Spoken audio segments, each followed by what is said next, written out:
வணக்க நண்பர்களே, இந்த வீடியோவில் நம்ம என்ன செய்தி பார்க்க போகிறோம்னா, நெஞ்சை உலுக்கி எடுத்த கொடூரம். 3 வயது குழந்தைகளை கொலை செய்துவிட்டு தாயும் தற்கொலை. இணையதளத்தில் வைரலாகும் செய்தி அந்த பகுதி மக்களிடம் உறவினர்கள் மத்தியில் மிகப்பெரிய ஒரு அதிர்ச்சியை ஏற்படுத்தியிருக்கிறது. எதற்காக இந்த மாதிரி விபரீத முடிவு எடுத்தாங்கன்னு இந்த வீடியோவில் பார்க்கலாம். முதன்முறையாக நம்ம சேனலை பார்க்குறீங்கன்னா சப்ஸ்கிரைப் பண்ணாதவங்களாம் சப்ஸ்கிரைப் பண்ணிக்கோங்க. பெல் பட்டன் சிம்பல் அமைக்கி நம்ம சேனலோட நோட்டிஃபிகேஷனை எனபிள் பண்ணிக்கோங்க. நாங்கள் போடுற வீடியோ எல்லாமே உங்களுக்கு உடனுக்குடனே வந்து சேரும். பஞ்சாப் மாநிலம் மன்சா நகரின் வார்டு எண் 3 பகுதியில் வாடகை வீடு ஒன்றில் வசித்து வந்த ஒரு குடும்பத்தில் எவரும் எதிர்பாராத வகையில் ஒட்டுமொத்த பேரிழவை ஏற்படுத்தி அதிர்ச்சியூட்டும் துயரம் சம்பவம் ஒன்று தற்பொழுது அரங்கேறியுள்ளது. அந்த வீட்டில் தனது 3 வயது குழந்தையுடன் வாடகைக்கு குடியிருந்து வந்த சந்தீப் கவுர் என்ற நடுத்தர வயது பெண்மணி திடீரென கடுமையான விபரீத முடிவொன்றை எடுத்திருக்கிறாங்க. இந்த விபரீத சம்பவம் அந்த பகுதி மக்களிடம் அனைவரையுமே நிலைகுலைய வைத்துள்ளது.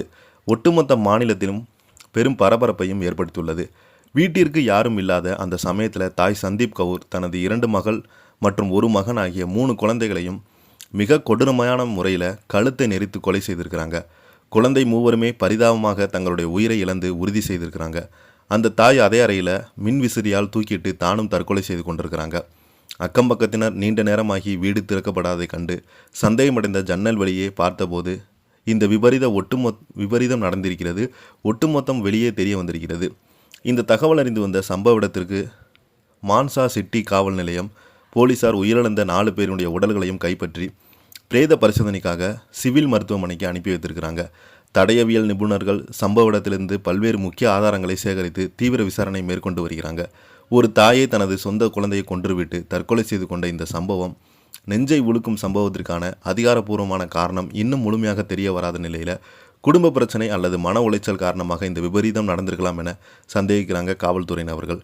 இந்த செய்தி பஞ்சாப் மாநிலம் முழுவதும் மிகப்பெரிய ஒரு அதிர்ச்சியை ஏற்படுத்தியிருக்கிறது.